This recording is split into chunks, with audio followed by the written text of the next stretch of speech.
Let me ask you something personal. Have you ever stared up at the stars, feeling that strange pull in your chest, that whisper in your heart that says, there must be more? You're not alone. The question of life after death has echoed through every age, in every culture, in every language.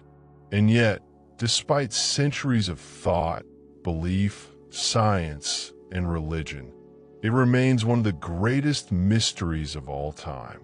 Now, what if I told you that there is an answer, not a fantasy, not wishful thinking, but a framework built on reason, experience, and observation, a spiritual science known as Spiritism, codified by the French educator and philosopher Allan Kardec in the 19th century.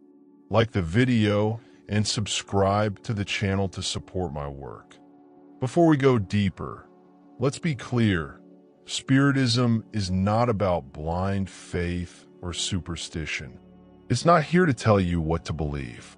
It's here to invite you to explore, question, and understand. Because that's what Kardec did.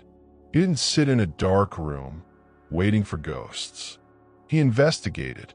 He asked hundreds of questions and compiled thousands of accounts for mediums across Europe. And what he found was life-changing. In his first and most foundational work, the Spirit's Book, Kardec asked the following question: does the soul survive the body? The Spirit's response was yes, and it lives on. But what does that even mean? Let's start simple. You're not your body. That heart pumping in your chest, that brain firing off thoughts, they're tools, powerful, beautiful tools, but they're not you. They're like the car you drive or the clothes you wear. Useful for a while, but temporary. According to Spiritism, you are a spirit, an immortal being.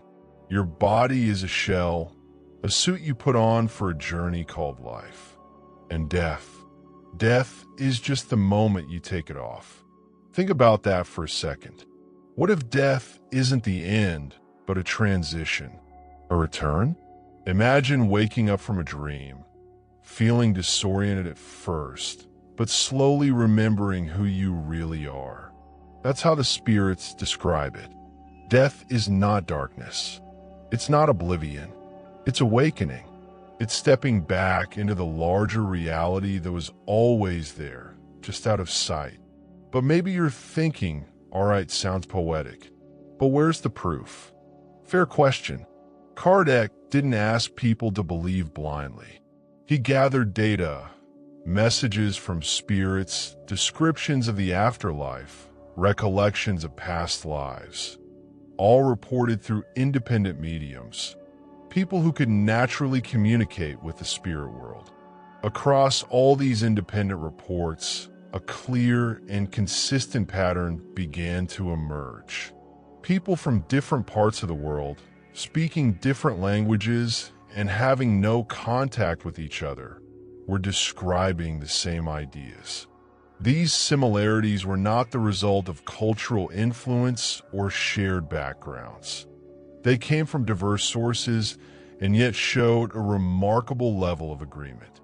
This consistency among unrelated cases strongly suggests that the information was not created individually, but received from a common external origin. It indicates that they were all accessing the same source of knowledge, one that does not belong to our physical world. It's as if there is a universal knowledge coming from a spiritual dimension being transmitted to us through these communications. And here's one of the core teachings. The soul is eternal and life goes on in a different form. Just like the caterpillar becomes a butterfly, we continue on, not as a shadow, but as ourselves, more aware, more awake, more alive than ever before. Now let's zoom in. According to the spirits, life after death, that is, the spiritual realm, is not just a simple heaven with vague clouds. It is real, structured, intelligent, a world of energy and consciousness where spirits live, work, grow, and evolve. And guess what? It's not the same for everyone.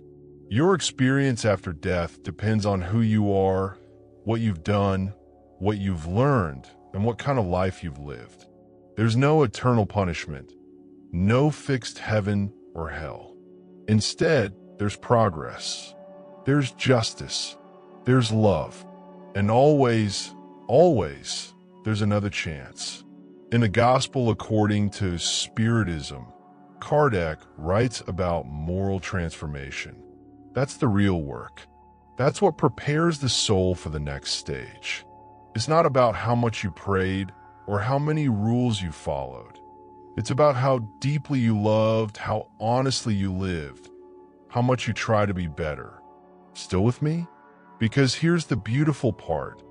Death doesn't separate us.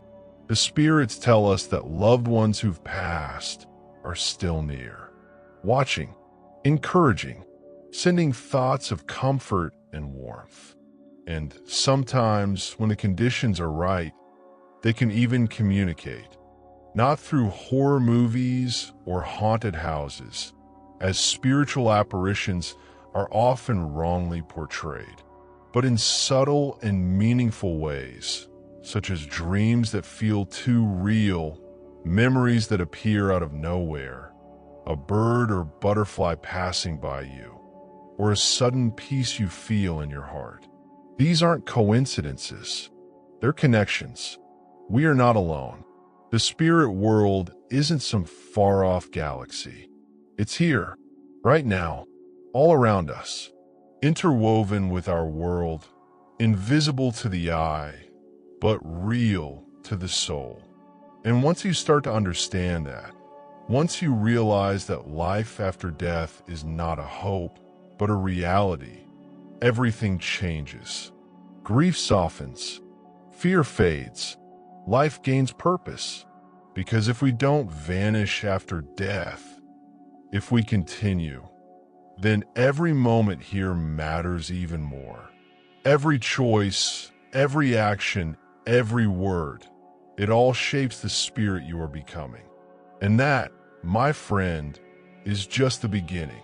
Allan Kardec, with the clarity of a scientist and the compassion of a philosopher, showed us that the soul is eternal, that the trials we face here on earth, however painful, are not meaningless. They are opportunities, steps, lessons. You see, the spirit world is not a fantasy. It's not a far-off paradise reserved for the chosen few. It's a continuation of this life, governed by natural laws, spiritual laws, that reflect the justice and mercy of a loving Creator. And what determines our experience after death? It's not the rituals we've performed, the dogmas we've memorized, or the buildings we've prayed in. It's the person we've become. It's the way we've treated others, the love we've shared, the forgiveness we've offered, the inner battles we've fought and won, the good we've done quietly when no one was watching. Because when the body falls away and the material world fades, we carry only what's eternal: our conscience, our memories, our progress. The reincarnation is real. It's not a punishment, but a mercy, a second chance. Spiritism shows us that we live many lives, each one perfectly tailored to what our soul needs to learn. Sometimes rich, sometimes poor, sometimes strong, sometimes weak. We taste joy, pain, success, failure, until we understand, until we grow, and slowly, steadily, we ascend. Each life brings us closer to harmony, closer to love, closer to God, not as a figure of fear, but as the source of all wisdom and light. In the Spirit's book, the Spirits explain that God's justice is perfect. No one is left behind, no one is forgotten, and no one is ever condemned without hope. That's the promise. So what does this mean for you here and now? It means your life has a purpose. Your struggles have meaning. Your pain is not wasted. It means your loved ones who have passed, they're not gone. They're alive, aware, growing, and often they're closer than you think. Sometimes they come in dreams, sometimes in whispers of intuition, sometimes in that deep, inexplicable peace that washes over you in your darkest hour. They are rooting for you, and if you listen with your heart, you might hear them. It also means that the way we live matters more than we ever imagined. If we are immortal spirits on a journey, then every day is a step forward or a step back. Every choice leaves an imprint on the soul. But don't let that overwhelm you. You don't need to be perfect. You just need to try, to grow, to be better today than you were yesterday. That's the true path, not through fear, not through guilt, but through love, through service, through inner transformation. Kardec never asked us to believe blindly. He offered a method, a way of understanding that brings light to the darkest corners of human experience. Spiritism is not here to scare you. It's here to set you free, to help you see that you are more than you ever thought possible. You are spirit, eternal, capable of evolving beyond anything you've ever known. And if you felt a spark while listening, something stirring inside you, that's no accident. That's the soul remembering who it is. So, I want to ask you, what do you believe happens after death? Have you ever had an experience that made you feel that life doesn't end here? I'd love for you to share your thoughts in the comments. Not just for me, but for everyone watching. You never know who needs to read your story. Your words may be the light someone has been searching for. And if this message resonated with you, if it brought you comfort, clarity, or even just a new perspective, go ahead and like this video and subscribe to the channel. This way, you won't miss the next messages where we will continue to explore the deepest truths of existence. Remember, death is not the end. It's just the turning of a page. And the next chapter, it's more beautiful than you can imagine.